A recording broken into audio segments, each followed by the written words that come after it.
ویسے جنت دے اٹھو دروازے ایک اور طریقے دے نال بھی کھل جاندے ہیں۔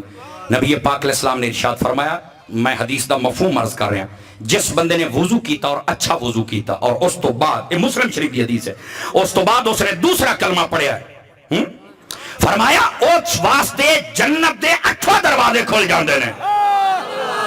میں ایک جگہ تے حدیث بیان کی تھی ساڑھے فیصل آباد شہر تو اگے، او میں نو بابا جی ایک آکھن پہ مولوی صاحبہ، میں کہ ہاں جی، اکھے آج تک کام چاہ دیتے ہی،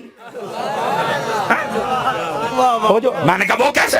کہندہ جناب وضو تے اٹھو بوئے چا کھولے نہیں، اور میں نے کہا بابا میں نہیں کھولے، اے جنان دی جنت ہے انہاں کھولے نے، میں تا دسانا لہا، میں تو نہیں کھولے، میں تو دسانا ہے۔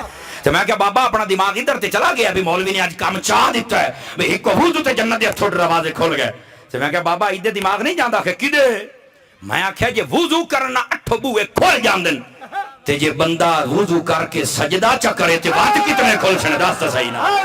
سبحان اللہ۔ اگے ہاں مولوی صاحب استاد جی مڑ گال تا تو اڈی ٹھیک ہے، میں کہا شکر تے الحمدللہ جی کہ میں پلے پائے گئی ہے۔ تو توجہ ہے جاگنے والے حضرات جتنے بیٹھے ہیں۔